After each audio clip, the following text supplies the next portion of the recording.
Isso aí. Hoje então fiz e conversa com o Gustavo Zotes sobre caracterização de materiais usando difração de raio-x e nanopartículas. Vamos, vamos aprender um pouco. Eu já ouvi falar que eles costumam ter uns 200 nanômetros, assim, que eles chamam de nanopartículas. 100 nanômetros é É, tipo 100 vezes o tamanho do átomo de hidrogênio. não, o átomo de hidrogênio é um angstrom. É Eu meio tô angstrom confundido. entre o tamanho do raio de Bohr lá é meio angstrom. É um átomo de Pode crer. hidrogênio, tipo, se fosse fazer uma nanopartícula de hidrogênio, teria milhares de átomos de hidrogênio, assim. Tá, saquei. Não que seja possível fazer, eu acho, nunca ouvi falar, mas... Tipo, são com átomos mais pesados e tal. São com metais, normalmente, assim, que tu tem. Pode crer. Semicondutores, esse tipo de coisa. Óxidos. E aí as nanopartículas vocês não são vocês que produzem, tipo, não sei, é um material que se Depende. compra. Tem tipo. O titanato de estrôncio, eu uso duas nanopartículas. Eu uso o titanato de estrôncio, que é um pó branco, assim, parece cocaína. Eu já fui várias vezes assim no laboratório e das outras pessoas que estavam no laboratório começavam a falar: Ah, tu trafica cocaína? Ainda não é cocaína. O pessoal da física Mas eu. experimental é todo mundo. O pessoal já fica com medo, assim, né? Mas daí tem. E eu também uso outra. Esse titanato de estrôncio a gente comprou. Então a gente comprou de uma venda. Peraí que meu gato aqui começou a incomodar. E daí o titanato de estrôncio a gente compra. E a gente compra, tipo, o vendedor ele normalmente diz: Ah, tem menos que 100 nanômetros todas essas nanopartículas, né? Então a gente costuma confiar e realmente é o que acontece. Mas eu tenho outras nanopartículas que eu uso também que são de níquel. E o níquel, o laboratório lá a gente produz mesmo. A gente é Legal. associado ao laboratório de química, e tem um laboratório de química que a gente é associado e eles ajudam a gente a produzir essas nanopartículas de Pode níquel. crer. Tem bastante, então, interchange, assim, tem, entre É as. bem interdisciplinar essa área. Pode crer. Aí tu tem, então, coloca as nanopartículas nessa solução com corante. Isso, E incide raios ultravioletas. isso. Esses raios, quer dizer, tu pode. Normalmente os semicondutores, eles têm um band gap, né? Então tu tem que fornecer uma certa energia para poder excitar esse semicondutor. Normalmente, essa energia desses semicondutores, assim, se tu não for fazer algum tratamento mais aprimorado nele, ele só permite absorver do ultravioleta para cima, né? Então, energias de ultravioleta ou maior. Mas tem muita gente que trabalha tentando diminuir essa energia para absorver também luz visível. Então, se tu absorve luz visível, tu tem mais possibilidade de energia para ser utilizada. Então, tu pode, por exemplo, utilizar a energia solar, né, para fazer a reação. Pode crer. E, tipo, Isso. quando tu fala supercondutor, são as nanopartículas. É esse. É, o semicondutor. Semicondutor, isso. Ok. Semicondutor, Aí isso. tu, tipo assim, aí tu incide o raio V e Uhum. aí beleza, desprende os elétrons das nanopartículas e causa reação química ali com o Isso. corante. Normalmente o que vai acontecer, essas nanopartículas, assim, tem vários caminhos reacionais que pode acontecer a reação. Tem, para degradação de corantes, tem um mecanismo assim que o pessoal sempre tenta seguir, que é fazer o quê? Tu tem a tua solução, tem lá moléculas de água nessa tua solução, e tu tenta formar radicais hidroxila. Então tu usa essas tuas. É meio assim, é muita informação, mas vamos tentar bem devagarinho. Então tu pega a tua nanopartícula, essa tua nanopartícula vai interagir com a molécula de água e tu vai formar um, uma, um radical, assim, que a gente chama, né? Que é, por exemplo, é só um átomo de oxigênio e um átomo de hidrogênio ligados e eles têm um elétron a mais lá, sobrando. Ok. Então Isso é um isso é o radical. radical. Normalmente a gente chama isso de radical. Então esse radical, ele tem um potencial de fazer essa reação com o corante. Então é uma reação em diversos passos, assim, sabe? E tu também E pode ter mecanismos mais diretos, que pode acontecer, por exemplo, o corante pode reagir diretamente com a tua nanopartícula, se for mais energeticamente favorável, né?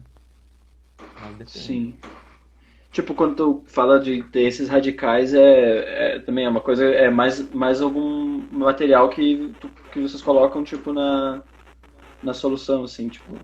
Não, por exemplo, tu mistura o teu corante com uma solução, com o teu solvente, né? Que no nosso caso é a água. A água, quando as nanopartículas, quando tu coloca as nanopartículas mais corante mais água, as Uhum. nanopartículas elas conseguem interagir com a água e formar esse radical hidroxila. Ah, tá. E, e Tipo, é daí resultado esse da interação, é isso.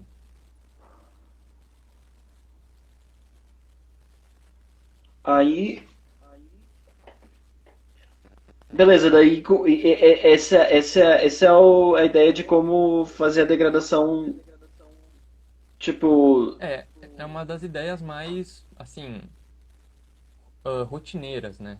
Quando tu tenta fazer alguma coisa que o pessoal mais sabe, que mais tem na literatura, normalmente eles fazem isso. Mas pode ter outras formas. sim. E tipo, basicamente, e aí vai variando sei lá, de corante para corante, ou como é que. Varia, varia. Tem uns corantes, porque cada corante, ele tem... não sei se tu lembra daquela história lá do lumo e do homo, da química orgânica. Putz, eu não lembro.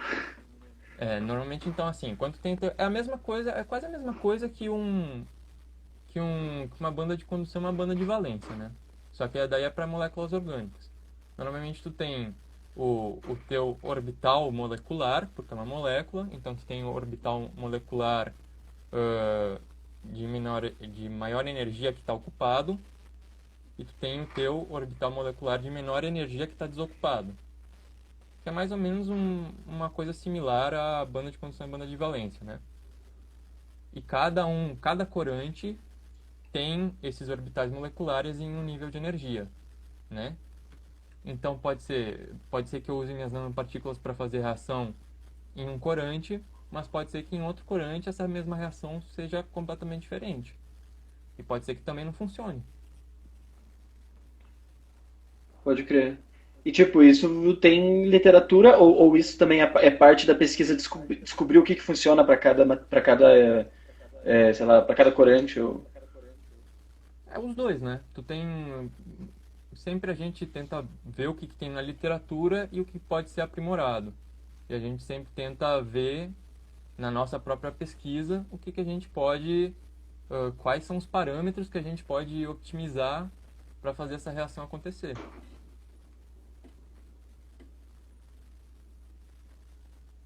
Pode crer. E daí agora vem a história da caracterização por raio-x, porque depois que a gente faz essas reações, daí a gente quer saber como é que são essas nanopartículas, né?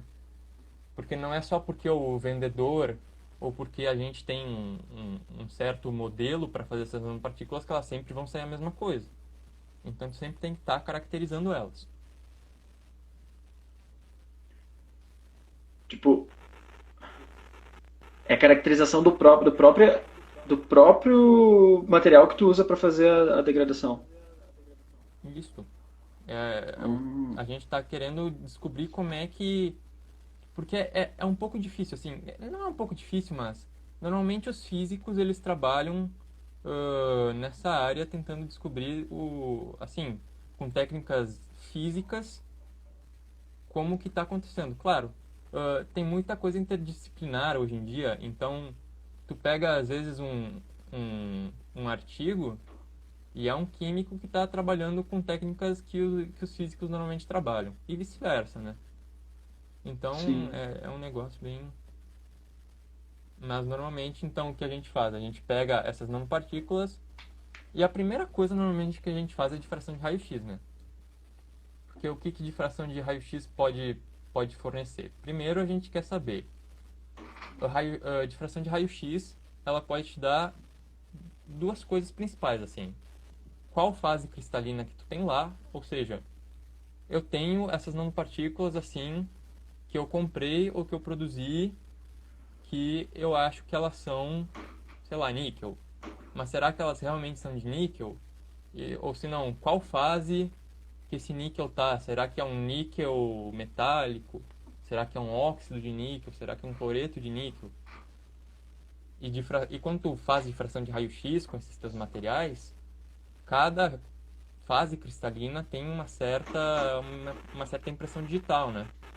Tipo, difração de raio-x é basicamente incidir raio-x, tipo, que é radiação eletromagnética, né? E Isso. ver, e incidir no material e ver o que sai, sei lá, do outro lado, ou o Então que é sai assim. espalhado. Vamos lá. Então, tu tem. Quando tu incide raio-x ah, em cima de um material, tu tem duas possibilidades. Basicamente, né? Claro, tu pode sempre separar mais, pode também unir elas, mas normalmente o que que tu tem? Tu tem espalhamento e tu tem absorção dos raios-x no material.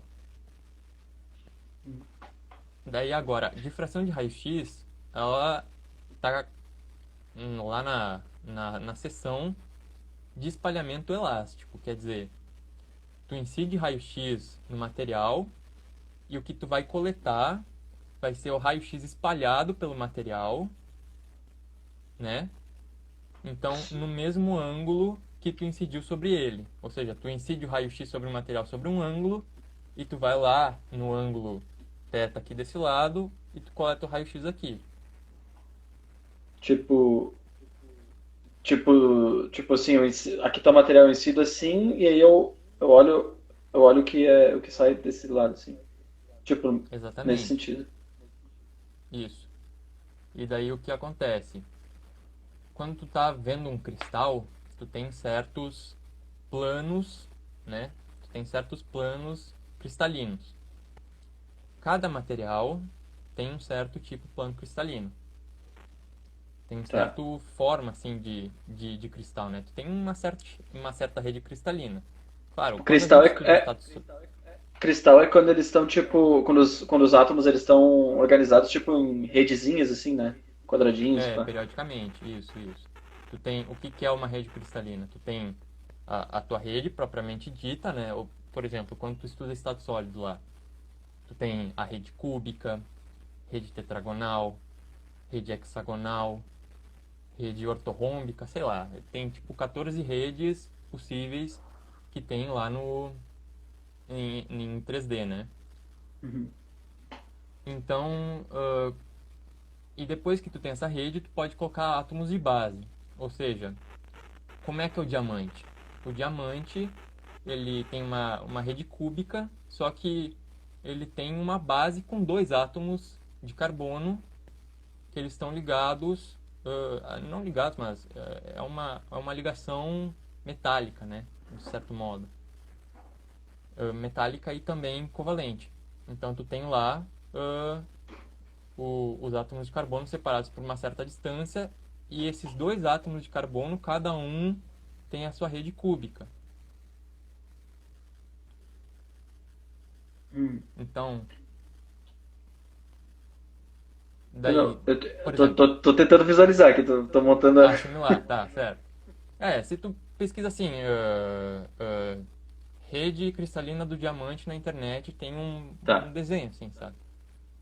E pode crer. daí, por exemplo, cada uma dessas redes cristalinas, ela tem um padrão de difração, certo? E esse padrão de Ok. difração não só depende da tua rede, mas também de qual átomo que tu tem lá. Ou seja, é um negócio bem específico. Então, quando tu faz esse padrão de raio-x, tu vai ter o quê? Vai ter várias interferências construtivas, né? Que tu vai conseguir naquele... Então, como é que é o gráfico de uma difração de raio-x? Tu tem aqui o ângulo que tu está incidindo o teu raio-x, né? E o ângulo que tu está detectando, eles são o mesmo ângulo. E aqui tu vai ter a intensidade do raio-x coletado, que é espalhado, né? Então, daí tu vai O- ter vários picos, assim. Tu vai ok. ter Tipo, vários para picos, assim. alguns ângulos específicos, o raio X ele entra no material e sai com força, e para outros ele é absorvido. É tipo isso. Não, é assim. tu tem para cada ângulo assim, tem vários ângulos que tu pode, assim, tu passa e faz uma coleta em todos os ângulos. Uhum. Mas dependendo da tua rede, vai ter certos ângulos que tu vai ter uma interferência construtiva dos raios-x entre os diferentes Tá. planos que o teu raio-x é refletido. Ou seja, vem o teu raio-x, ele é refletido nesse plano. E daí vem um outro raio-x, quer dizer, um outro raio-x, vem uma outra onda eletromagnética, ela é refletida um plano abaixo. E daí ela vem para cá. Então, dependendo do espaçamento entre esses planos, tu vai ter certos ângulos onde vai ter interferência construtiva dessas duas ondas eletromagnéticas. Então, o difratograma, o que ele mede? Ele mede a interferência construtiva desses diferentes, porque não vai ser só um plano de difração, ou seja, vai ter vários planos, uns horizontais, outros verticais, assim que tu tá vendo, né? Então, o que o difratograma vê? Ele vê todos esses planos. Cada pico está relacionado a um plano diferente. Pode crer. E aí, dependendo, tipo assim, é uma coisa conhecida, assim, tipo assim, se a tua curva dá uns picos, certos picos em certos lugares, tu olha e tu sabe, tipo, ah, isso é tal material. Isso, daí tu vai num software assim de identificação e daí tu pesquisa. Bom, eu acho que meu material tem isso, né? Tipo, eu usei, eu usei esses reagentes para fazer o material, eu acho que vai ter esse material. Daí tu vai lá no teu software de identificação e tu bota os átomos que tu acha que tem. E daí tu diz, bom, me mostra todos, porque é uma coletânea assim de padrões de difração que tem na literatura. E daí tu vai lá e tu vai em um por um. Tem uns programas mais avançados que eles fazem tudo automático, mas o programa que a gente usa é um pouco mais antigão assim. E daí tu tem que ir um por um e ver quais picos que encaixam nos outros. Então tu sempre vai ter, assim, tipo, tu pode ter o teu padrão de difração com, sei lá, 6 picos, né? E tu vai lá em um desse difratograma que tem nessa biblioteca que tu usa para poder, nesse catálogo que tu tem para poder identificar a tua amostra.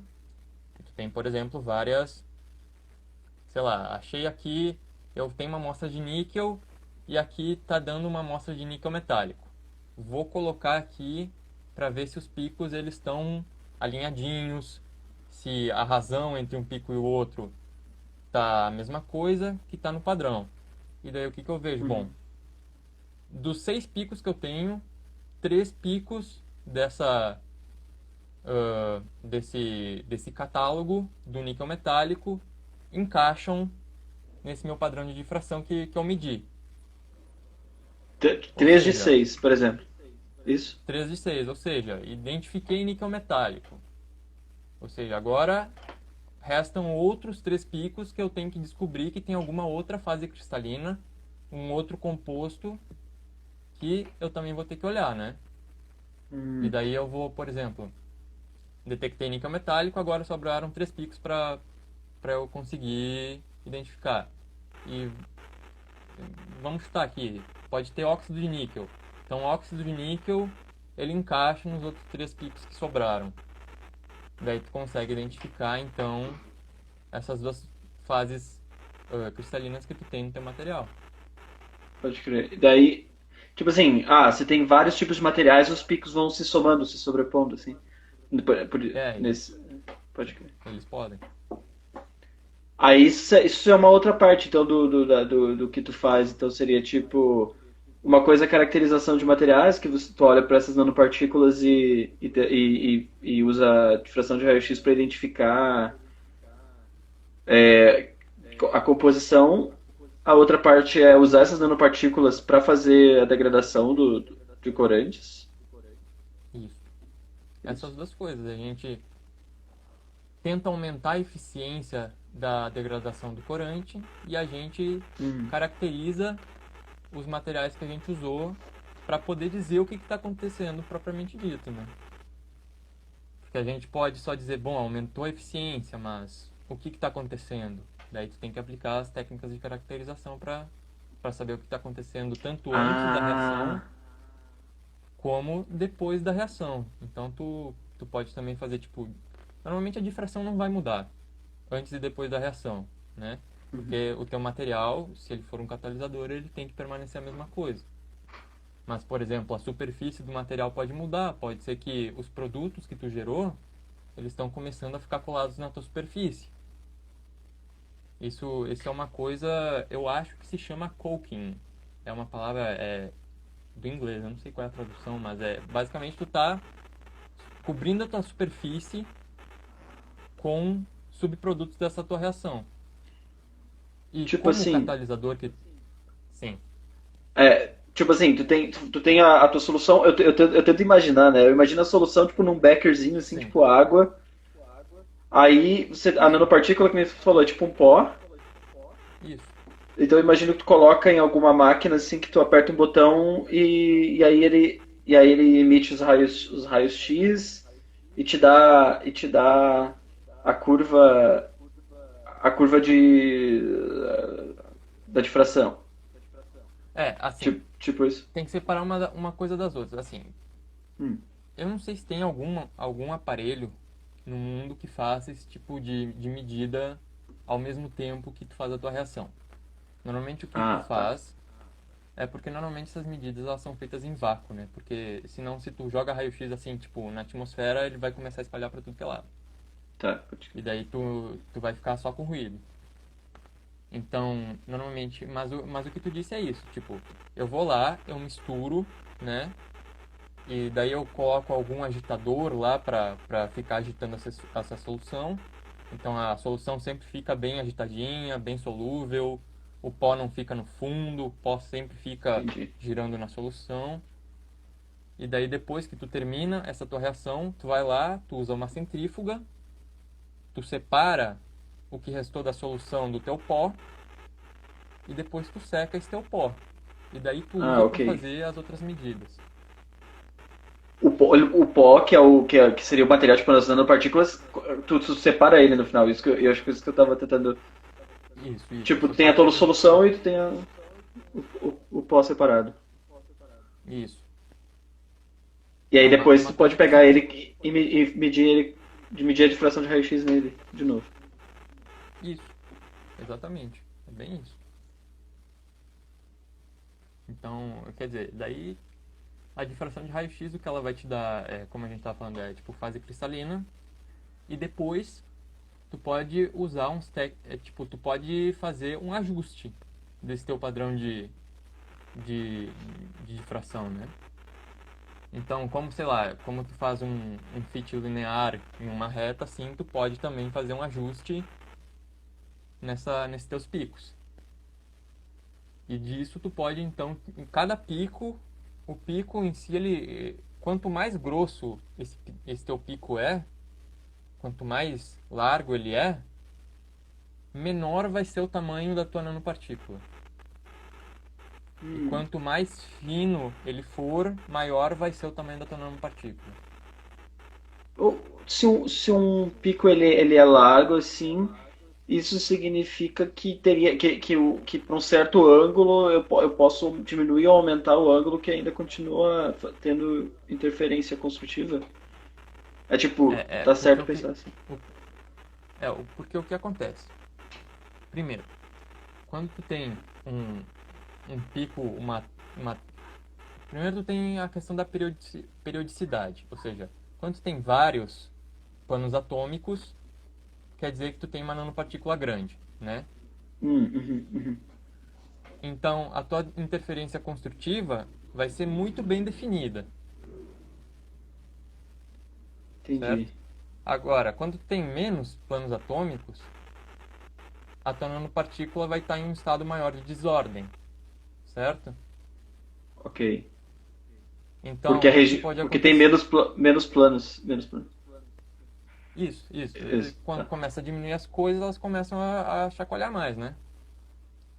Ou seja, tu começa a ter uma menor definição de posição do que tu tinha antes, né?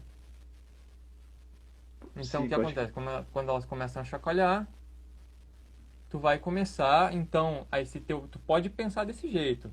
Os teus planos atômicos, eles vão começar também a ficar não tão certos como eles estavam antes. Ou seja, às vezes eles podem estar vibrando mais, assim. E o que que isso vai acontecer? Vai Uhum. começar a ter uma indeterminação no teu pico, né? Ou seja, o ângulo que tu tá espalhando o teu raio-x vai começar a ficar um pouquinho mais deslocado para cá, um pouquinho mais deslocado para cá. E o teu pico vai começando a largar. Entendi. Tipo, quando tu falou uma nanopartícula menor, eu imaginava ela sozinha, mas claro, não, é um monte, né? Então significa que você vai ter uma nanopartícula aqui, É um uma monte aqui, de uma aqui. átomos. Isso, Pode exatamente. crer. Ah, e tipo, um processo desses, assim, eu não sei como é que tu, qual tipo de processo que tu vai lá fazer, tipo, é isso? Tu faz imagino que não seja assim, mas tipo, tu calcula a difração de raio-x na nanopartícula, aí tu faz a degradação do corante, depois tu calcula a difração de raio-x de novo para ver se mudou alguma coisa. E quanto tempo leva, mais ou menos, todo esse procedimento, assim? Então, Ou... depende bastante das tuas condições que tu tá usando. Pode ser que tu tá usando uma solução muito concentrada de azul de metileno, e isso quer dizer que vai demorar mais para degradar, né? Então, tua reação vai demorar mais. Isso é um ponto. O outro ponto é o tempo da tua medição propriamente dita. Quer dizer, quando a gente usa uma máquina, a gente está usando a máquina do Instituto de Física, né? E Uhum, tem outras pessoas que estão querendo usar essa máquina. uhum. Então tu sempre tem uma fila, né? Ou seja, quer dizer, se não tem ninguém na fila, tu dá lá pro técnico que faz a difração de raio-x e o técnico te devolve no dia seguinte, né? Ou seja, tu faz tua reação e em 2 dias tu pode já ter resultados. Ah, tá, pode crer. É, tipo, então, a coisa de pegar e fazer a medida não é necessariamente vocês vão lá e apertam o botãozinho e... Se a É... gente tivesse uma máquina de difração de raio-x, seria, mas como a gente vai em lugares que tem um técnico que não vai Ah, sim, estragar a sim. medida nem nada, não vai estragar o aparelho, é melhor deixar de fazer, né? Do Entendi. que depois ficar com o nome sujo de ter estragado o aparelho de difração. Daí é fogo. E Daí, tipo, não sei, pode falar. diga aí. Não, pode falar, porque tu que sabe mais ou menos a lógica toda, né? Eu tô tentando entender. Não, não, pode perguntar, daí a gente vai falando. Porque, tá, aí, agora que eu tô entendendo mais ou menos o esquema, porque, claro, não é o trabalho de fazer a degradação de corante, a essência não é o próprio trabalho de fazer, mas é descobrir como fazer, qual nanopartícula tu usa para qual corante e esse tipo de coisa, tipo, como você tem que estudar Exatamente. exatamente como é que funciona a interação, imagino, entre, por exemplo, que nem tu estava descrevendo os detalhes antes, mas como é que funciona a interação da nanopartícula com corante quando tu tem que fazer todos esses cálculos também, imagino. Assim, os cálculos que a gente faz, na verdade, a gente sempre tenta. Daí que vem a parte. A gente não só usa difração de raio-x, a gente usa outras técnicas, né, de Uhum. análise. Então, por exemplo, quando eu comecei a bolsa, eu tava com essa expectativa de fazer uma outra técnica que se chama absorção de raio-x. Ou seja, como difração é espalhamento, então a outra técnica pode ser absorção, né? Uhum. Então, quando tu faz absorção de raio-x, na verdade, o que tu está fazendo é tu tá vendo uma excitação dos teus átomos, né? Uma excitação dos átomos que estão absorvendo o raio-x, e daí tu também pode ver uma coisa parecida com difração, só que em vez de tu ver, tipo, um negócio periódico, uma estrutura grande assim, fazer uma média entre tudo, porque difração é uma média entre todo o teu material. Mas a absorção de Sim. raio-x costuma ser um negócio de mais estrutura local, né? Ou seja, tu pode Tipo, ver o átomo que absorve raio-x e os primeiros vizinhos dele. certo. Tu observa isso, tipo, quando o átomo absorve o raio-x, ele emite um elétron, alguma coisa assim? Vamos lá. Vou começar com a parte mais de explicação agora. Então, quando tu coloca um raio-x, por exemplo, tu faz um gráfico assim. Energia do raio-x que tu está incidindo, né, no eixo X, e aqui no eixo Ok. Y a gente tem uma coisa que se chama o coeficiente de absorção. Então tu tem o coeficiente o quanto que o teu material absorve dependendo da energia que tu está incidindo no teu material, certo? Ok, ok. Então, o que acontece? Quando quando tem os seus átomos lá no teu material, tu tem as tuas bandas, né? Todos os teus níveis eletrônicos lá, as camadas de valência. E quando tu joga um raio-x com a energia certa, assim, com a mesma energia de absorção naquela camada eletrônica, o que vai acontecer? Vai ionizar teu átomo, né? Vai sair lá um fotoelétron, vai sair do teu átomo, né? Ok, o elétron sai. Mas, tipo assim, é naquela. Não pode, não pode ser energia nem maior nem menor. Não, Para pode ser energia maior, específica. só que a seção de choque diminui. É uma ressonância, né? Quando tu tá na energia certa, tu vai ter uma seção de choque muito grande. Quando ela passa Ok, um pouco, tu ainda tem a seção de choque para excitar, mas não é ressonância, né?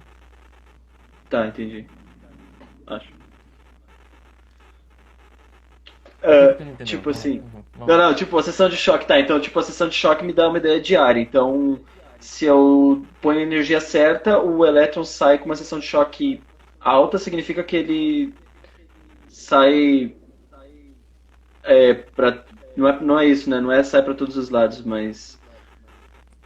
Não, é bem isso. Ele sai, a gente pode descrever esse fotoelétron como uma onda esférica, porque é uma Onda probabilidade, né? Quando esférica. tu fala a seção de choque tem relação com a área, na verdade ela tem mais relação com a probabilidade daquele evento ocorrer, Ok.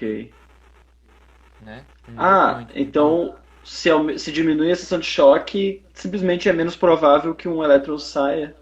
Mas ele pode sair. ele pode sair. Aquele evento ainda pode acontecer, mas ele é menos provável. Daí os teus outros eventos começam a acontecer junto. Então, quer dizer, tu não tem só uma seção de choque de absorção, tu tem seção de choque de espalhamento e etc, etc, né? Então, tu Hum. tem todas as seções de choques assim, elas são bem divididas entre eventos separados.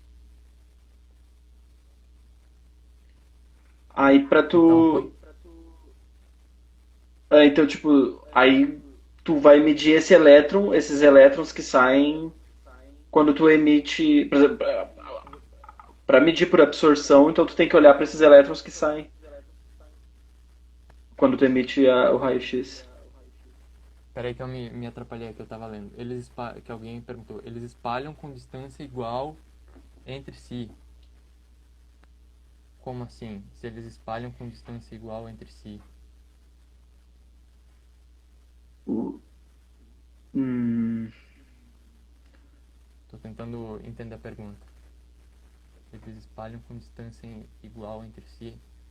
Por exemplo, tu tem vários átomos assim e tu tá jogando vários fótons na tua amostra, né? Sim, sim, eu sei que foi uma pergunta. Foi, tu tá jogando, então, sei lá, tu tem lá 10 na 23 átomos na tua amostra, né? E tu tá jogando, sei lá, 10 na 11 fótons, 10 na 10 fótons, né? Então, cada fóton não é só, tipo, uma probabilidade de um único evento ocorrer, né? Tu tem a probabilidade... Meu gato. Tu tem a probabilidade desse evento ocorrer simultaneamente quando todos esses fótons estão batendo tua amostra. Então, quando tu mede o coeficiente de absorção, tu Tu tá medindo o coeficiente de absorção Ah, daquela, claro. Tu não tá medindo do um tubo, elétron, né? né? Tu tá medindo tipo uma proporção de quantos elétrons estão sendo, sei lá, espalhados ou Por emitidos. exemplo, quando tu tem mais fótons, quando tu tem uma intensidade maior de fótons sendo jogados na tua amostra, a resolução desse teu coeficiente de absorção fica maior. Porque o que acontece? Vou chamar os Otis aqui.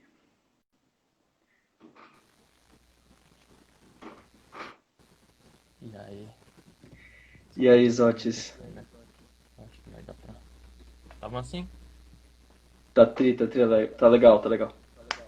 Beleza. Tá me ouvindo? Tô assim, tranquilo. E Show, ainda tá show. dando aquele eco ou tá tranquilo? Não, não, só tem um bzz, bzz, um pouquinho. Tá. Talvez mexer um pouquinho no microfone aqui. Ou- Deixa eu ver aqui se eu acho que é Mas. esse meu microfone meio vagabundo, né? Não, mas tá da hora, tá Microfone massa, tá vagabundo. massa. Tá. Tranquilo? Como é que tá? Tranquilo. E aí? Faz tempo, né, que a gente não se vê. Pois é, pois é. Eu tô até com a camiseta do Physical Works aqui hoje. Ah, eu tenho as minhas guardadas aqui. Eu tenho uma dessa aí da nossa formatura, quer dizer, da minha não. Eu acho que é bem parecida às nossas, né? Aham. Mas enfim, eu tenho essa aí, eu tenho uma outra preta da Urcs também. Que eu tinha comprado ainda quando era bicho. Então assim, tenho guardado no meu Pode armário. crer. Pois é. Então, hoje vai ser Fiz Conversa com o Gustavo Zotes, que faz mestrado em Física Experimental na Física URGS. experimental. E trabalha então com, acho que posso dizer, caracterização de materiais através de difração de raio-x e nanopartículas. Eu não sei, eu acho que tu vai ter que me ajudar a me explicar aí que eu não... Não, então vamos assim, eu acho que eu vou começar a dar mais ou menos uma explicada o que o nosso grupo faz, né? Então, o nosso grupo, basicamente, é o Fabiano Bernardi, que ele orienta, sei lá, 10 pessoas, né? Então, ah, ele trabalha com catálise, né? Então, catálise é aquela coisa de tu usa, tem uma reação que tu não sabe que ela não... Uma reação que é impossibilitada, assim, então tu tem que fazer, sei lá, tem que degradar alguma coisa, tu tem que produzir tal produto, mas tu tem uma energia muito alta para fazer essa reação e daí tu quer, então, pelo menos diminuir essa energia de ativação para essa reação acontecer, né?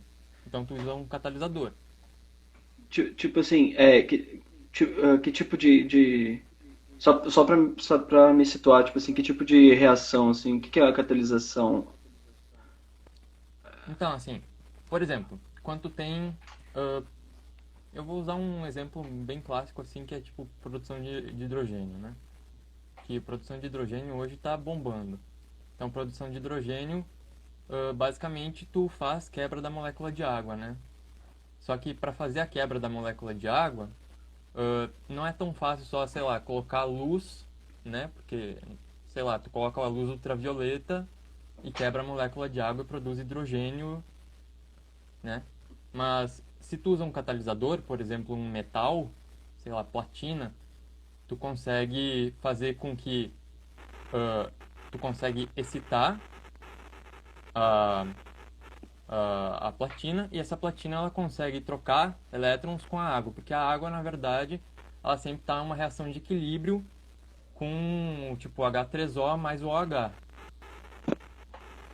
Então, ela não é só H2O, né? Então, H3O mais OH e tu consegue então fazer essa reação entre a água e a platina, trocar elétrons e com isso tu consegue então uh, deslocar a reação para um lado, né?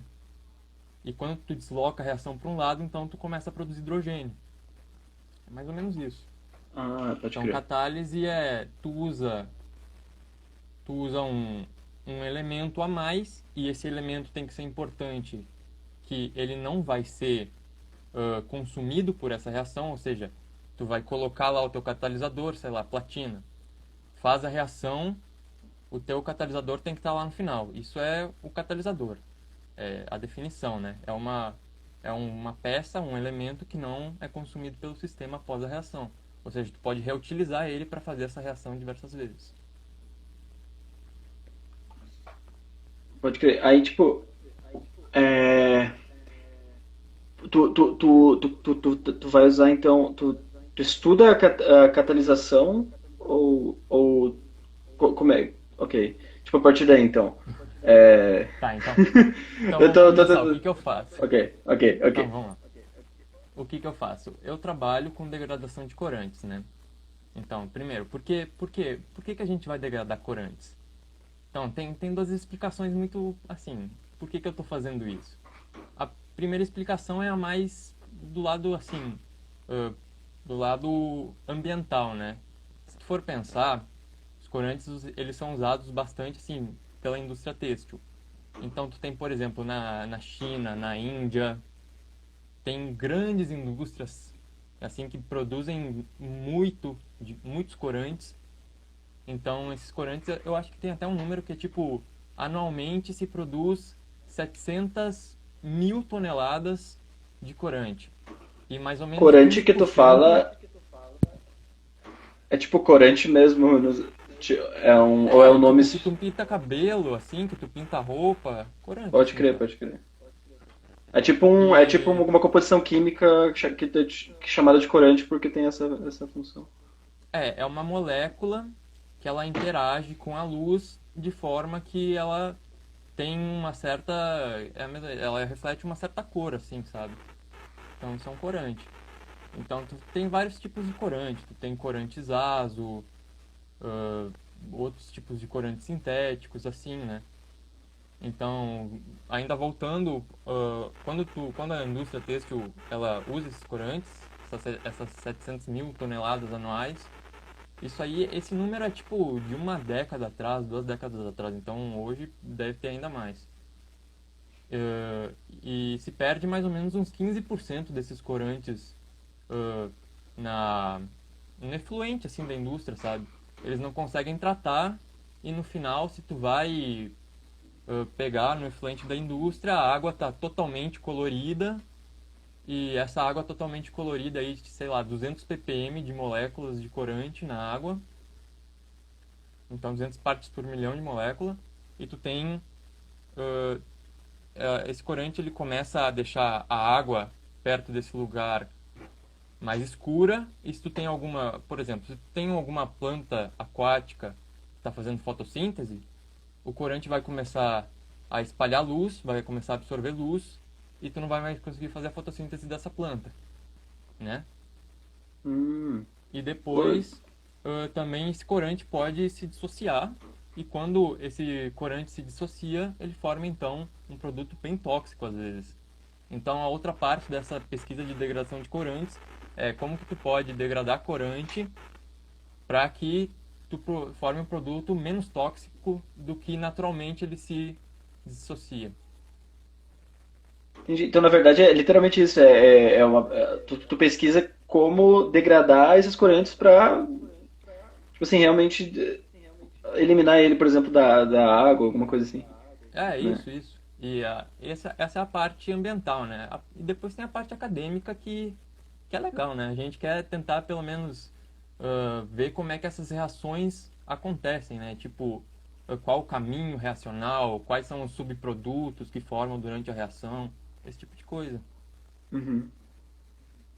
E aí, pra fazer isso, então, aí tu vai usar, tipo, tu usa difração de raio-x ou tipo, ondas É, eletromagnéticas. daí o que que a gente pode fazer?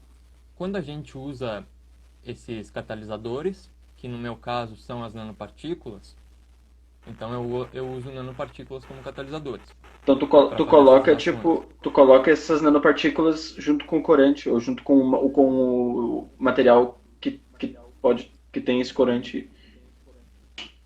Isso, as É, nanopartículas elas são um pó, né? Então são um aham. pó que quando tu mexe assim, não é bom mexer nos dedos porque normalmente elas entram dentro da pele, E às vezes tem umas nanopartículas que são tóxicas, assim, mas, por exemplo, a minha nanopartícula, que é a titânio de estronço, ela não é tóxica, assim. Tu bota Uhum. no dedo e não vai acontecer assim, não vai te dar câncer, assim, sabe? Então, normalmente tu coloca no dedo e tu não consegue sentir o pó, assim, sabe? E a gente chama isso aí de finura de talco. Quer dizer, tem um certo tamanho de partícula que tu não consegue mais sentir ela entre os teus dedos quando Uhum. tu faz esse tipo de coisa. É. Então, tu pega essas nanopartículas, tu bota elas dentro de uma solução e daí o que vai acontecer é que tu vai fazer essa reação. Por exemplo, a minha reação que eu faço, eu ilumino luz ultravioleta nessa solução, que é o corante mais as nanopartículas. Então, essa luz vai começar a gerar os pares elétron-lacuna, quer dizer, tu vai estar excitando as tuas nanopartículas. E essas nanopartículas, normalmente elas são semicondutoras, então tu vai colocar o elétron lá para a camada de condução, para a banda de condução, e tu vai colocar e vai criar um buraco na banda de valência, né? Então tu cria um par elétron-lacuna. Tipo, as nanopartículas são tipo. é, Elas são tipo núcleos ou átomos, ou eu não sei, Elas são uma aglomeração de átomos. É como se tu aglomeração tivesse de átomos. mil átomos juntos, assim, milhares de átomos juntos. Ah, saquei, Então, saquei. a gente costuma. Tem várias assim. Dependendo da área, tu chama uma coisa de nanopartícula ou não. Por exemplo, na Aham. física, a gente costuma chamar de nanopartícula alguma coisa, tipo um grão de átomos que tem o raio dele, assim, entre 100 nanômetros, sabe? É, na biologia costuma ser um pouco maior. Eu já ouvi falar que eles costumam ter uns 200 nanômetros, assim, que eles chamam de nanopartículas. 100 nanômetros é É, tipo 100 vezes o tamanho do átomo de hidrogênio. não, o átomo de hidrogênio é um angstrom. É Ai, eu meio tô angstrom confundido. entre o tamanho do raio de Bohr lá é meio angstrom. É um átomo É, de pode crer. hidrogênio. Tipo, se fosse fazer uma nanopartícula de hidrogênio, teria milhares de átomos de hidrogênio, assim. Tá, saquei. Não que seja possível fazer, eu acho. Nunca ouvi falar, mas. Aham. Tipo, são com átomos mais pesados e tal. São com metais normalmente, assim, que tu tem. Pode crer. Semicondutores, esse tipo de coisa. Óxidos. E aí as nanopartículas vocês não são vocês que produzem, tipo, não sei, é um material que se Depende. compra. Uma coisa. Tem tipo.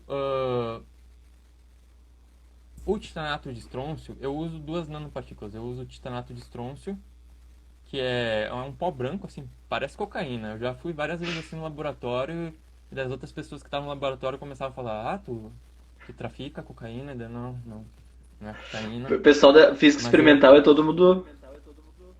O pessoal já fica com medo, assim, né? Mas daí tem. E eu também uso outra. Esse titanato de estrôncio a gente comprou. Então a gente comprou de uma venda. Peraí que meu gato aqui começou a incomodar. E daí, o titanato de estrôncio a gente compra e a gente compra, tipo, o vendedor ele normalmente diz, tem menos que 100 nanômetros todas essas nanopartículas, né? Então a gente costuma confiar e realmente é o que acontece. Mas eu tenho outras nanopartículas que eu uso também que são de níquel. E o níquel, o laboratório lá a gente produz mesmo. A gente é Legal. associado ao laboratório de química, e tem um laboratório de química que a gente é associado e eles ajudam a gente a produzir essas nanopartículas de Pode níquel. crer. Tem bastante, então, interchange, assim, tem. Entre É as. bem interdisciplinar essa área. Pode crer. Aí tu tem, então, tu coloca as nanopartículas nessa solução com corante. Isso, E incide raios ultravioletas. isso. Esses raios, quer dizer, tu pode. Normalmente os semicondutores, eles têm um band gap, né? Então tu tem que fornecer uma certa energia para poder excitar esse semicondutor. Normalmente essa energia desses semicondutores, assim, se tu não for fazer algum tratamento mais aprimorado nele, ele só permite absorver do ultravioleta para cima, né? Então, energias de ultravioleta ou maior. Mas tem muita gente que trabalha tentando diminuir essa energia para absorver também luz visível. Então, se tu absorve luz visível, tu tem mais possibilidade de energia para ser utilizada. Então, tu pode, por exemplo, utilizar a energia solar, né? para fazer a reação. Pode crer. E tipo, Isso. quando tu fala supercondutor, são as nanopartículas, é esse. É o semicondutor. É, semicondutor, isso. Ok. Semicondutor, Aí isso. tu, tipo assim, aí tu incide o raio V, e Uhum. aí beleza, desprende os elétrons das nanopartículas e causa reação química ali com o Isso. corante. Normalmente o que vai acontecer, essas nanopartículas, assim, tem vários caminhos reacionais que pode acontecer a reação. Tem, para degradação de corantes, tem um mecanismo assim que o pessoal sempre tenta seguir, que é fazer o quê? Tu tem a tua solução, tem lá moléculas de água nessa tua solução, e tu tenta formar radicais hidroxila. Então tu usa essas tuas, é meio assim, é muita informação, mas vamos tentar bem devagarinho. Meu. Então tu pega a tua nanopartícula, essa tua nanopartícula vai interagir com a molécula de água e tu vai formar um, uma, um radical, assim, que a gente chama, né? Que é, por exemplo, é só um átomo de oxigênio e um átomo de hidrogênio ligados e eles têm um elétron a mais lá, sobrando. Ok. Então Isso é um isso é o radical. radical. Normalmente a gente chama isso de radical. Então esse radical, ele tem um potencial de fazer essa reação com o corante. Então é uma reação em diversos passos, assim, sabe? E tu também E, pode ter mecanismos mais diretos, que pode acontecer, por exemplo, o corante pode reagir diretamente com a tua nanopartícula, se for mais energeticamente favorável, né? Mas depende. sim. Tipo, quando tu fala de ter esses radicais, também é uma coisa, mais algum material que vocês colocam, tipo, na solução, assim, tipo. Não, por exemplo, tu mistura o teu corante com uma solução, com o teu solvente, né? Que no nosso caso é a água. A água, quando as nanopartículas, quando tu coloca as nanopartículas mais corante mais água, as Uhum. nanopartículas elas conseguem interagir com a água e formar esse radical hidroxila. Ah, tá. E, e Tipo, é daí resultado esse da. da interação, é isso.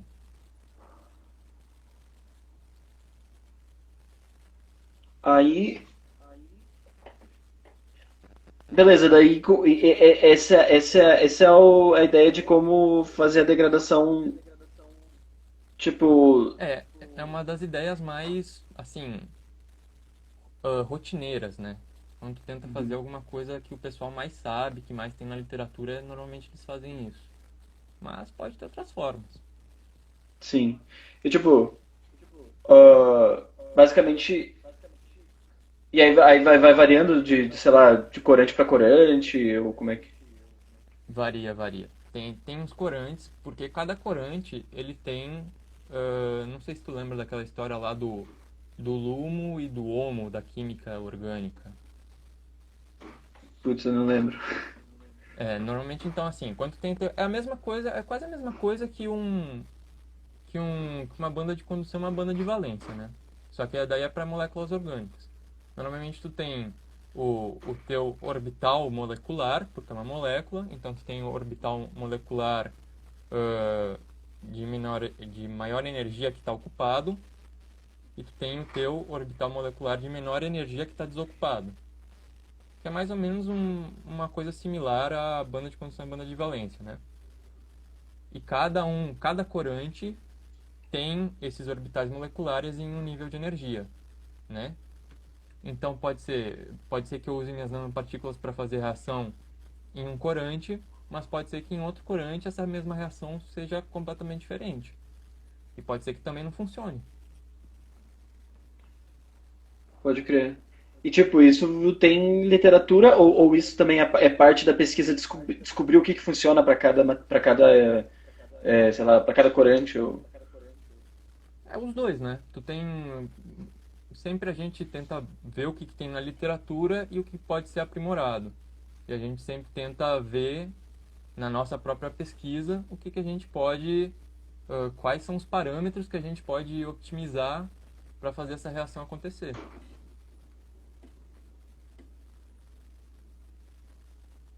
Pode crer. E daí agora vem a história da caracterização por raio-x, porque depois que a gente faz essas Hum, reações, daí a gente quer saber como é que são essas nanopartículas, né? Porque não é só porque o vendedor ou porque a gente tem um certo modelo para fazer essas nanopartículas que elas sempre vão sair a mesma coisa. Então sempre tem que estar caracterizando elas. tipo, é a caracterização do próprio material que tu usa para fazer a degradação. Isso. Hum, A gente está querendo descobrir como é que. Porque é um pouco difícil, assim. Não é um pouco difícil, mas normalmente os físicos eles trabalham nessa área tentando descobrir assim, com técnicas físicas como que está acontecendo. Claro, tem muita coisa interdisciplinar hoje em dia, então tu pega às vezes um artigo e é um químico que está trabalhando com técnicas que os físicos normalmente trabalham, e vice-versa, né? Então sim. é um negócio bem. Mas normalmente, então, o que a gente faz? A gente pega essas nanopartículas e a primeira coisa normalmente que a gente faz é difração de raio-x, né? Porque o que difração de raio-x pode fornecer? Primeiro, a gente quer saber, a difração de raio-x, ela pode te dar duas coisas principais, assim. Qual fase cristalina que tu tem lá, ou seja, eu tenho essas nanopartículas, assim, que eu comprei ou que eu produzi, que eu acho que elas são, sei lá, níquel. Mas será que elas realmente são de níquel?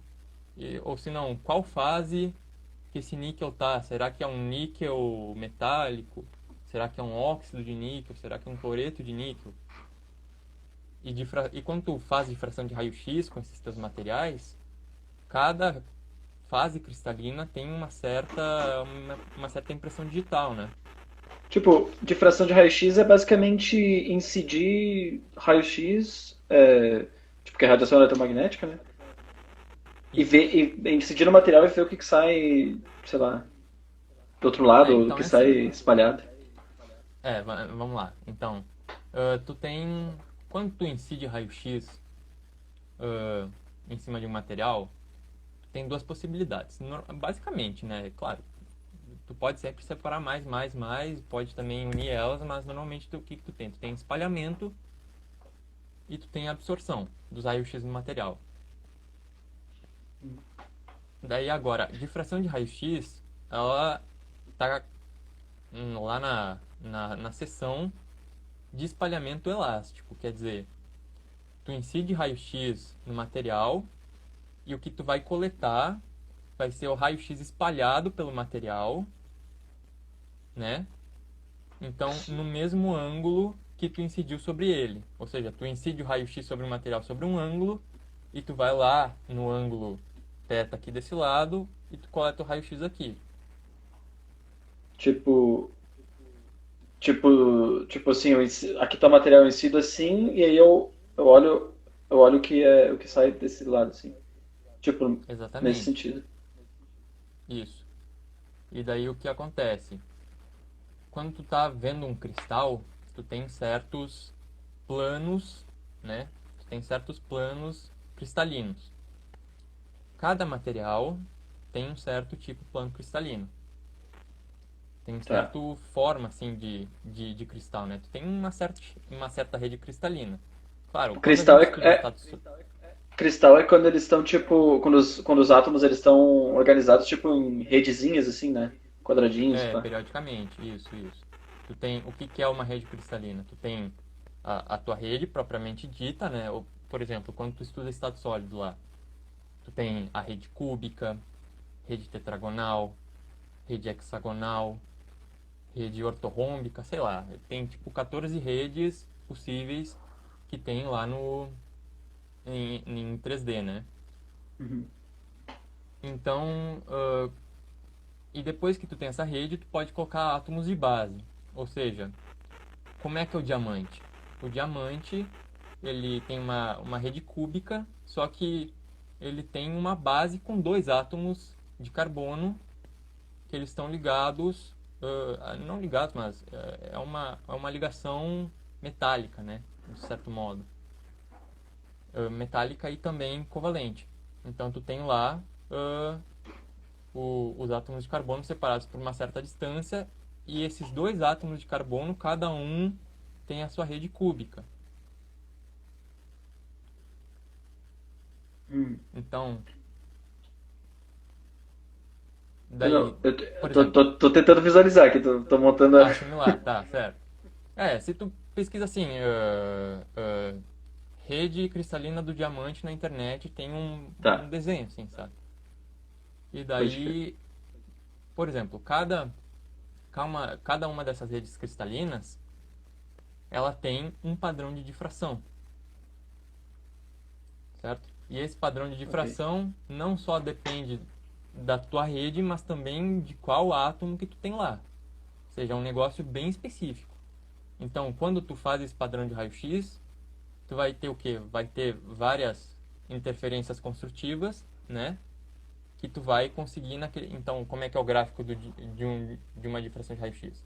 Tu tem aqui o ângulo que tu está incidindo no teu raio-x, né? E o ângulo que tu está detectando, eles são o mesmo ângulo. E aqui tu vai ter a intensidade do raio-x coletado, que é espalhado, né? Então, daí tu vai O- ter vários picos, assim. Tu vai Ok. ter Tipo, vários para picos, assim. alguns ângulos específicos, o raio X ele entra no material e sai com força, e para outros ele é absorvido. É tipo isso. Não, é assim. Tu tem para cada ângulo assim, tem vários ângulos que tu pode, assim, tu passa e faz uma coleta em todos os ângulos. Uhum. Mas dependendo da tua rede, vai ter certos ângulos que tu vai ter uma interferência construtiva dos raios-x entre os diferentes Tá. planos que o teu raio-x é refletido, ou seja, vem o teu raio-x, ele é refletido nesse plano. E daí vem um outro raio-x, quer dizer, um outro raio-x, vem uma outra onda eletromagnética, ela é refletida um plano abaixo. E daí ela vem para cá. Então, dependendo do espaçamento entre esses planos, tu vai ter certos ângulos onde vai ter interferência construtiva dessas duas ondas eletromagnéticas.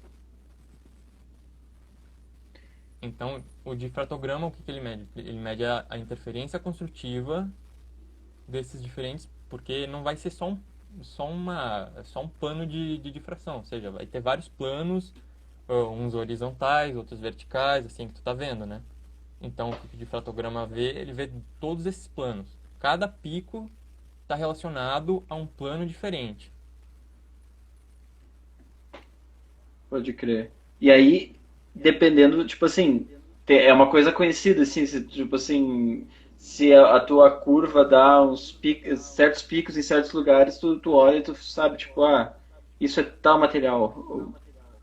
Isso, daí tu vai num software assim de identificação e daí tu pesquisa. Bom, eu acho que meu material tem isso, né? Tipo, eu usei, eu usei esses reagentes para fazer o material, eu acho que vai ter esse material. Daí tu vai lá no teu software de identificação e tu bota os átomos que tu acha que tem. E daí tu diz, bom, me mostra todos, porque é uma coletânea assim de padrões de difração que tem na literatura. E daí tu vai lá e tu vai em um por um. Tem uns programas mais avançados que eles fazem tudo automático, mas o programa que a gente usa é um pouco mais antigão assim. E daí tu tem que ir um por um e ver quais picos que encaixam nos outros. Então tu sempre vai ter, assim, tipo, tu pode ter o teu padrão de difração com, sei lá, 6 picos, né? E tu vai lá em um desse difratograma que tem nessa biblioteca que tu usa para poder, nesse catálogo que tu tem para poder identificar a tua amostra. Tu tem, por exemplo, várias, sei lá, achei aqui, eu tenho uma amostra de níquel e aqui tá dando uma amostra de níquel metálico.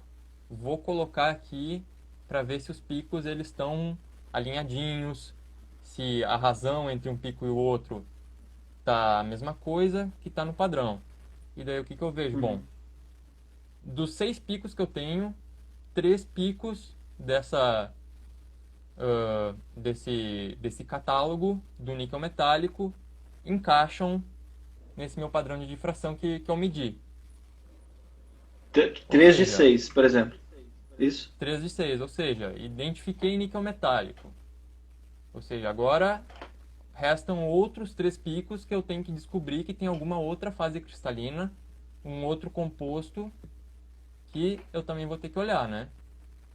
E Hum, daí eu vou, por exemplo, detectei níquel metálico, agora sobraram 3 picos para eu conseguir identificar. E vamos chutar aqui, pode ter óxido de níquel. Então, o óxido de níquel, ele encaixa nos outros 3 picos que sobraram. Daí tu consegue identificar, então, essas duas fases cristalinas que tu tem no teu material. pode crer. E daí, tipo assim, você tem vários tipos de materiais, os picos vão se somando, se sobrepondo, assim.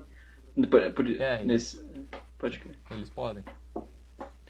Aí isso é uma outra parte, então, do que tu faz. Então seria tipo.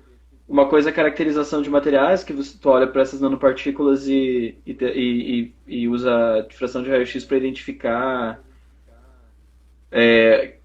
a composição. A outra parte é usar essas nanopartículas para fazer a degradação de corantes. Isso.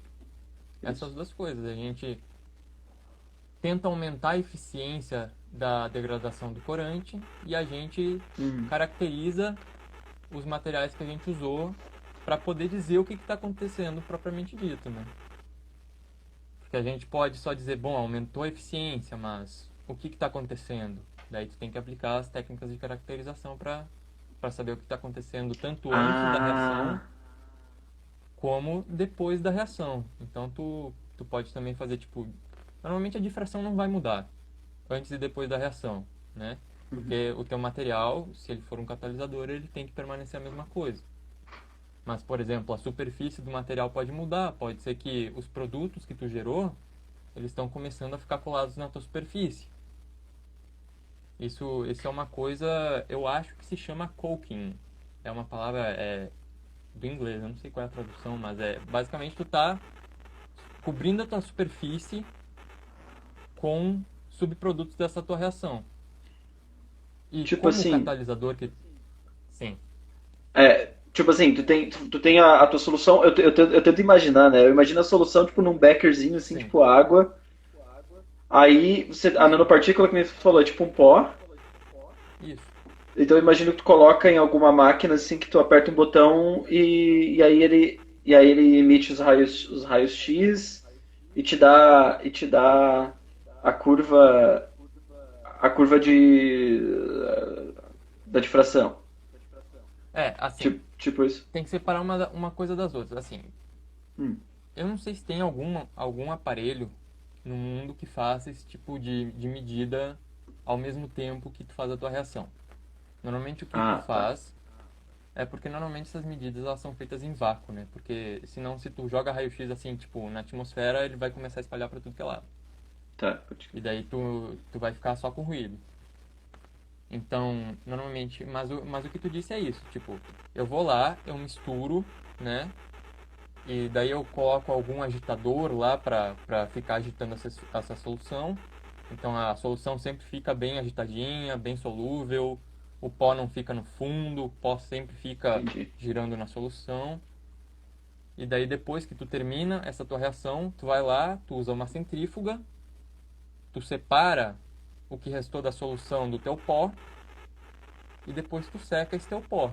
E daí tu Ah, usa ok. para fazer as outras medidas. O pó, que seria o material tipo nas nanopartículas, tu separa ele no final. Isso que eu acho que isso que eu tava tentando. Isso, Tipo, esse tu é o tem a tua papel da solução difusão. e tu tem o pó separado. Isso. E aí É depois uma tu pode coisa que pegar fica. ele e medir ele, de medir a difração de raio-x nele de novo. Isso, exatamente. É bem isso. Então, quer dizer, daí a difração de raio-x, o que ela vai te dar, como a gente estava falando, é tipo fase cristalina. E depois tu pode usar tipo, tu pode fazer um ajuste desse teu padrão de, de difração, né? Então, como, sei lá, como tu faz um fit linear em uma reta, assim, tu pode também fazer um ajuste nesses teus picos. E disso tu pode, então, em cada pico, o pico em si, quanto mais grosso esse teu pico é, quanto mais largo ele é, menor vai ser o tamanho da tua nanopartícula. E Hum. quanto mais fino ele for, maior vai ser o tamanho da tua nanopartícula. Se um pico ele é largo assim, isso significa que teria que para um certo ângulo eu posso diminuir ou aumentar o ângulo que ainda continua tendo interferência construtiva? É tipo, tá Porque certo pensar assim. o, porque o que acontece? Primeiro, quando tu tem um pico, uma... Primeiro tu tem a questão da periodicidade, ou seja, quando tu tem vários panos atômicos, quer dizer que tu tem uma nanopartícula grande, né? Uhum. Então, a tua interferência construtiva vai ser muito bem definida, Entendi. certo? Agora, quando tu tem menos panos atômicos, a tua nanopartícula vai estar em um estado maior de desordem, certo? Ok. Então, o que que pode Porque tem acontecer? menos planos. Menos planos. Isso. Isso, Quando tá. começa a diminuir as coisas, elas começam a chacoalhar mais, né? Ou seja, tu começa a ter uma menor definição de posição do que tu tinha antes, né? Então, o Sim, que pode. acontece? Quando elas começam a chacoalhar, tu vai começar, então, tu pode pensar desse jeito. Os teus planos atômicos, eles vão começar também a ficar não tão certos como eles estavam antes. Ou seja, às vezes eles podem estar vibrando mais, assim. E o que que isso vai acontecer? Vai Uhum. começar a ter uma indeterminação no teu pico, né? Ou seja, o ângulo que tu tá espalhando o teu raio-x vai começar a ficar um pouquinho mais deslocado para cá, um pouquinho mais deslocado para cá. E o teu pico vai começando a largar. Entendi. Tipo, quando tu falou uma nanopartícula menor, eu imaginava ela sozinha, mas claro, não, é um monte, né? Então significa que você vai ter uma nanopartícula aqui, É um uma monte aqui, de uma aqui. átomos. Isso, Pode exatamente. crer. Ah, e tipo, um processo desses, assim, eu não sei como é que qual é o tipo de processo que tu vai fazer, tipo, é isso? Tu faz imagino que não seja assim, mas tipo, tu calcula a difração de raio-x na nanopartícula, aí tu faz a degradação do corante, depois tu calcula a difração de raio-x de novo para ver se mudou alguma coisa. E quanto tempo leva, mais ou menos, todo esse procedimento, assim? Então, Ou... depende bastante das tuas condições que tu tá usando. Pode ser que tu tá usando uma solução muito concentrada de azul de metileno, e isso quer dizer que vai demorar mais para degradar, né? Então, tua reação vai demorar mais. Isso é um ponto. O outro ponto é o tempo da tua medição propriamente dita. Quer dizer, quando a gente usa uma máquina, a gente está usando a máquina do Instituto de Física, né? E Uhum, tem outras pessoas que estão querendo usar essa máquina. uhum. Então tu sempre tem uma fila, né? Ou seja, quer dizer, se não tem ninguém na fila, tu dá lá pro técnico que faz a difração de raio-x e o técnico te devolve no dia seguinte, né? Ou seja, tu faz tua reação, em 2 dias tu pode já ter resultados. Ah, tá, pode crer. É, tipo, então, a coisa de pegar e fazer a medida não é necessariamente vocês vão lá e apertam o botãozinho e... Se a É... gente tivesse uma máquina de difração de raio-x, seria, mas como a gente vai em lugares que tem um técnico que não vai Ah, sim, estragar a sim. medida nem nada, não vai estragar o aparelho, é melhor deixar de fazer, né? Do Entendi. que depois ficar com o nome sujo de ter estragado o aparelho de difração. Daí é fogo. E Daí, tipo, não sei, pode falar. diga aí. Não, pode falar, porque tu que sabe mais ou menos a lógica toda, né? Eu tô tentando entender. Não, pode perguntar, daí a gente vai falando. Porque, tá, aí, agora que eu tô entendendo mais ou menos o esquema, porque, claro, não é o trabalho de fazer a degradação de corante, a essência não é o próprio trabalho de fazer, mas é descobrir como fazer, qual nanopartícula tu usa para qual corante e esse tipo de coisa, tipo, como você tem que Exatamente. estudar exatamente como é que funciona a interação, imagino, entre, por exemplo, que nem falava descrevendo os detalhes antes, mas como é que funciona a interação da nanopartícula com corante quando tu tem que fazer todos esses cálculos também, imagino. Assim, os cálculos que a gente faz, na verdade, a gente sempre tenta. Daí que vem a parte. A gente não só usa difração de raio-x, a gente usa outras técnicas, né, de Uhum. análise. Então, por exemplo, quando eu comecei a bolsa, eu tava com essa expectativa de fazer uma outra técnica que se chama absorção de raio-x. Ou seja, como difração é espalhamento, então a outra técnica pode ser absorção, né? Uhum. Então, quando tu faz absorção de raio-x, na verdade, o que tu está fazendo é tu tá vendo uma excitação dos teus átomos, né? Uma excitação dos átomos que estão absorvendo raio-x, e daí tu também pode ver uma coisa parecida com difração, só que em vez de tu ver, tipo, um negócio periódico, uma estrutura grande assim, fazer uma média entre tudo, porque difração é uma média entre todo o teu material. Mas a absorção de Sim. raio-x costuma ser um negócio de mais estrutura local, né? Ou seja, tu pode Tipo, ver o átomo que absorve raio-x e os primeiros vizinhos dele. certo. Tu observa isso, tipo, quando o átomo absorve o raio-x, ele emite um elétron, alguma coisa assim? Vamos lá. Vou começar com a parte mais de explicação agora. Então, quando tu coloca um raio-x, por exemplo, tu faz um gráfico assim. Energia do raio-x que tu está incidindo, né, no eixo X, e aqui no eixo Ok. Y a gente tem uma coisa que se chama o coeficiente de absorção. Então tu tem o coeficiente o quanto que o teu material absorve dependendo da energia que tu está incidindo no teu material, certo? Ok, ok. Então, o que acontece? Quando quando tem os seus átomos lá no teu material, tu tem as tuas bandas, né? Todos os teus níveis eletrônicos lá, as camadas de valência.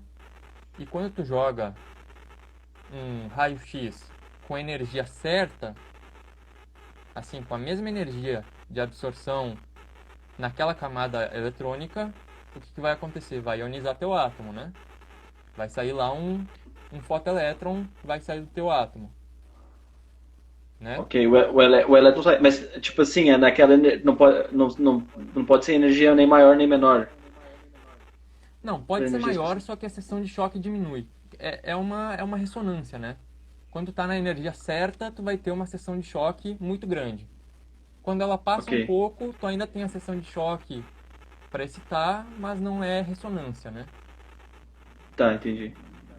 Acho. O que que tu não entendeu? Tipo assim. Vamos Não, lá. não, tipo, a sessão de choque, tá. Então, tipo, a sessão de choque me dá uma ideia de área. Então, se eu ponho a energia certa, o elétron sai com uma sessão de choque alta, significa que ele sai pra. Não é isso, né? Não é sai para todos os lados, mas. Não, é bem isso. Ele sai, a gente pode descrever esse fotoelétron como uma onda esférica, porque é uma Onda probabilidade, né? Quando esférica. tu fala a seção de choque tem relação com a área, na verdade ela tem mais relação com a probabilidade daquele evento ocorrer, Ok.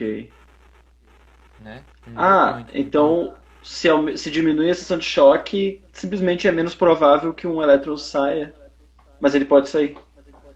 ele pode sair. Aquele evento ainda pode acontecer, mas ele é menos provável. Daí os teus outros eventos começam a acontecer junto. Então, quer dizer, tu não tem só uma seção de choque de absorção, tu tem seção de choque de espalhamento e etc, etc, né?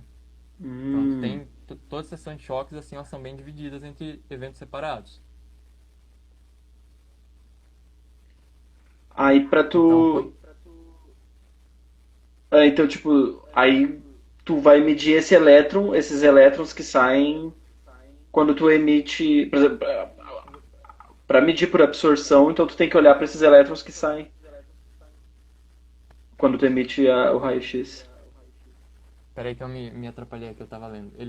Que alguém perguntou, eles espalham com distância igual entre si. Como assim? Se eles espalham com distância igual entre si? Hum, Tô tentando entender a pergunta. Se eles espalham com distância igual entre si.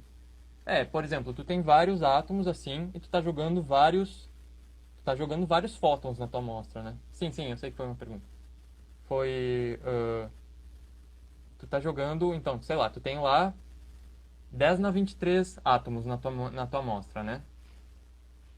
E tu tá jogando, sei lá, 10 na 11 fótons, 10 na 10 fótons, né? Então, cada fóton não é só, tipo, uma probabilidade de um único evento ocorrer, né? Tu tem a probabilidade... Oh, meu gato. Tu tem a probabilidade desse evento ocorrer simultaneamente quando todos esses fótons estão batendo tua amostra. Então, quando tu mede o coeficiente de absorção, tu está medindo o coeficiente de absorção daquela claro.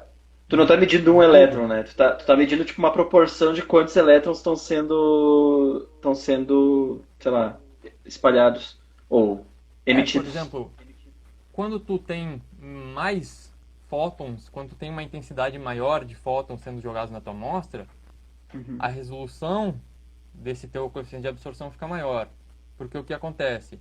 Quando tu está aqui no coeficiente de absorção, tem energia incidente sobre o coeficiente de absorção. Uhum. Quando tu chega bem na parte da ressonância, o teu coeficiente de absorção vai aumentar dando um salto, certo? O Porque coeficiente de absorção é tipo tipo assim, um número muito maior de elétrons vai ser emitido para essa energia específica. para essa energia específica, que é a energia daquela camada atômica específica.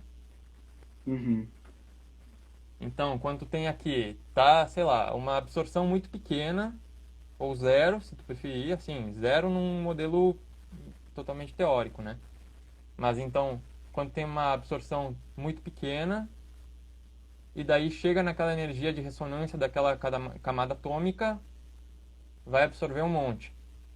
Então, todos aqueles fótons que está jogando, vai ter uma probabilidade muito alta de acontecer a absorção desses fótons no material, certo? Uhum. E daí depois vai começar a diminuir de novo. Então, vai estar pula e começa a diminuir, certo?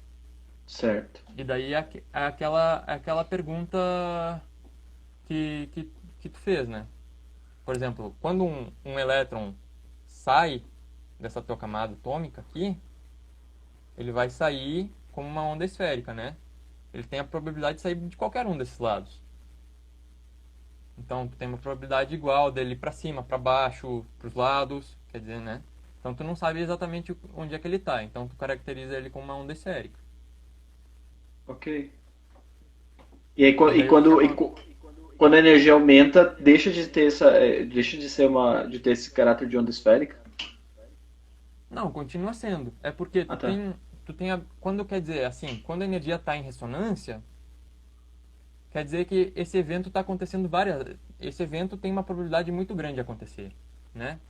Tu pensa, o coeficiente de absorção é proporcional à probabilidade daquele evento ocorrer, né? Uhum. A tua seção de choque. Então, quando ele está um pouco fora da ressonância, o que vai acontecer é que sim, diminui um pouco a probabilidade do evento ocorrer, mas tu ainda está tendo essa absorção dos fotoelétrons nessa camada, certo? Só que menos do que na camada que está em ressonância, É como se, menos tipo do que assim, na energia. é como se alguns dos fótons passassem reto pelo elétron e não batessem nesse elétron para emitir ele. Mais ou Eles menos. podem passar reto ou eles podem fazer algum outro tipo de espalhamento também. entendeu? Tipo. Tipo de fração, né? Quando tu tá colocando raio-x na tua amostra, a difração e a absorção de Ah, raio-x está acontecendo ao mesmo tempo. Só que tu uhum, mede cada um separado, né? Ou seja, cada ambiente experimental que tu tem está medindo uma certa coisa. pode crer. Quer dizer, hoje eu vou no aparelho daquele laboratório para medir a absorção de raio-x. Amanhã eu vou no aparelho daquele laboratório para medir a absorção de raio-x. E aí com a absorção, quer dizer, com essa curva de como é que se fala, coeficiente de absorção que tu obtém quando tu mede o material, tu também consegue definir que tipo de material tu tem ali. Exatamente. Porque quando tu vai ver essa tua borda de absorção que a gente chama, que é essa subida repentina, o que vai acontecer é que cada material, quer dizer, cada geometria de primeiros vizinhos que tu tem, então, sei lá, tu tá aqui com um material que é níquel, vamos pensar assim, naquele exemplo anterior. Mas a gente viu que tinha níquel metálico e tinha óxido de níquel, certo? Uhum. Tu tinha visto isso com a difração. É, com a difração, sim. Ok, ok. Então, quando tu tá no com níquel metálico, os primeiros vizinhos vão ter uma certa geometria, né? Beleza. E daí, então, esse teu coeficiente de absorção vai ter uma certa impressão digital com esses primeiros vizinhos. Uhum. Vai ser uma energia específica no coeficiente de absorção que vai dar aquele salto. Por exemplo, o coeficiente de absorção, se tu pega um átomo isolado, o que vai acontecer? Vamos pensar assim, mais fácil. Tu pega um átomo isolado, certo? Tu joga aqui um fóton. Se ele está com uma energia mais baixa, para, sei lá, tem a camada lá, a menor camada eletrônica que tem, a camada K, né? Uhum. Se ele tem energia menor do que suficiente para ionizar essa camada K, vai passar reto, né? Não vai acontecer nada. Sim. Então daí é aquele teu início do gráfico. Tem quase nada aqui de absorção. Agora, quando ele chega na energia certa para ionizar aquela camada K, vai absorver, então vai dar o salto, certo? Certo. E daí, se tu tem uma energia um pouco maior, a probabilidade desse evento ocorrer vai diminuir um pouco, mas mesmo assim vai ocorrer esse evento, Vai correr. né? Se tu tem, sei lá, se tem vários fótons e vários átomos, tem essa possibilidade de acontecer. E aí, tipo, supõe então que tu já fez a difração, aí tu viu, tem níquel, como é que é? Níquel metálico e níquel E óxido de níquel. e óxido de níquel.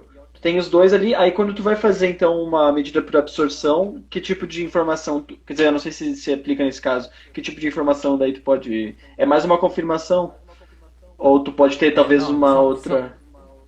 tu tem também tanto uma confirmação como na difração, só que tu também tem outros tipos de informação como ah, por exemplo, tu pode ter a distância específica de um.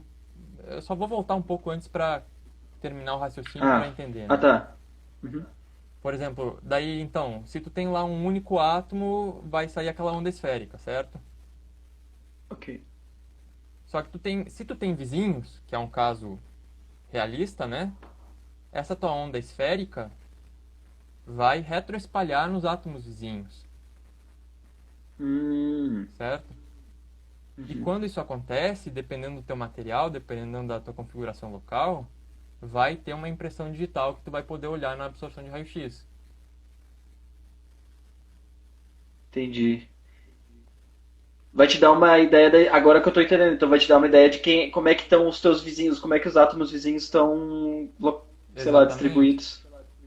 exatamente, porque como difração é uma média sobre toda a tua amostra, a absorção de raio-x te dá sobre os primeiros vizinhos do teu átomo que está absorvendo raio-x, naquela certa energia para ionizar aquela tal camada daquele tal átomo que está absorvendo raio-x. Pode crer. Pô, legal. Então, por exemplo, se tu tem difração de raio-x, tu tira a fase cristalina e tu tira também tamanho da amostra. Só que se tu tem absorção de raio-x, tu vai estar olhando os vizinhos, tu não vai estar olhando uma fase cristalina, tu vai estar vendo mais uma geometria, assim. Tu pode confirmar a tua fase cristalina daí, sabe? Uhum, uhum. E tu também Tipo, vai tu estar pode ter uma vendo... sur... pode ter uma surpresa também. Tu pode ver, ops, não, sei lá. Eu pensei que Não é era bem isso. níquel metálico, mas era sei lá o quê.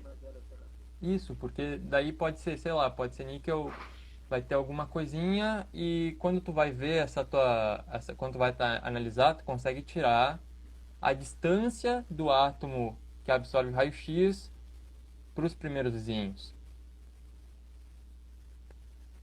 né? Hum, Então tu uhum, consegue tirar essa distância e tu consegue também tirar a desordem, como que estão esses primeiros vizinhos. Então, reforçando, tu tem a difração, tu tira uma média de toda a tua amostra. uhum, Mas pode ser que às vezes tu tem uma amostra que tem uma parte, tem um grão cristalino dentro da tua amostra, que é o óxido de níquel, em um outro grão totalmente separado, lá do outro lado. Assim, vamos botar de uma maneira teórica, pode ser níquel metálico, né? uhum. Na difração tu vai ver o quê? Tu vai ver as coisas mais ou menos tudo junto, né? Porque tu tá tirando uma Sim. média de toda a tua amostra. Uma lista do que tem ali Mas, dentro. Ali no meio. mas com a absorção de raio-x, tu tá vendo uma estrutura local. Então, se aqui tu tá observando a absorção do níquel metálico, tu não vai ver os primeiros vizinhos do óxido de níquel, Sim, entendeu? sim, sim. Sim. Tu vai ver, aí que tu falou, tu vai ver localmente, tu vai ver a estrutura dessa parte específica. Isso, Pode crer. E aí, isso então é todo ferramental que tu vai usando para basicamente para descobrir que tipo de material tu vai ter que usar para fazer a a reação. degradação lá. Isso. E Ô, daí, Zotes, por exemplo, fala. não, só ia dizer, aqui no Instagram tem o limite de 1 hora, né? Aquele limite. Daí estamos Ah, chegando sim, agora a sim, conheço. 58 minutos. Então meio que tipo, vai acabar em 2 minutos. Não, beleza. Tem alguma Beleza. pergunta a mais aí? Se tu quiser, eu acho que agora cabe se tu achar, tipo, tiver alguma coisa que tu acha importante, assim, uma conclusão, uma coisa importante para fechar o raciocínio. Eu acho que a única coisa assim que eu gosto sempre de divulgar é olhem o Sirius, que é o acelerador síncrotron que gera raio-x. Ou seja, o Sirius, quanto às vezes tu pode fazer esses experimentos com tubos de raio-x que tem nos laboratórios comuns. Mas o Sirius é um acelerador de partículas que, por estar com essas partículas girando, esses elétrons girando em um anel, vai soltando raio-x.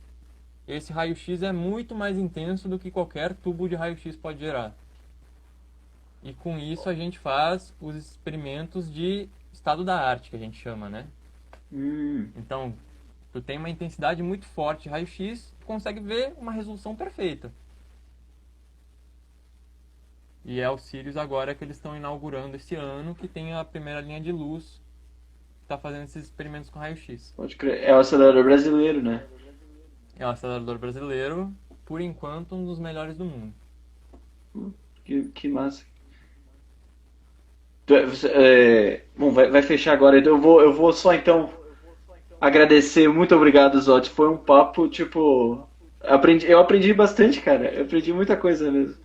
Foi muito bom. Ah, a E parte obrigado por quem fundamental, assim, assistiu aí também. com certeza, obrigado por quem assistiu e ficou vendo todo esse papo louco aqui de dois Foi estudantes muito de massa. física. Valeu, Zotis. Feito, fim. Valeu pela oportunidade. Abração, abração. Abraço, até mais, pessoal.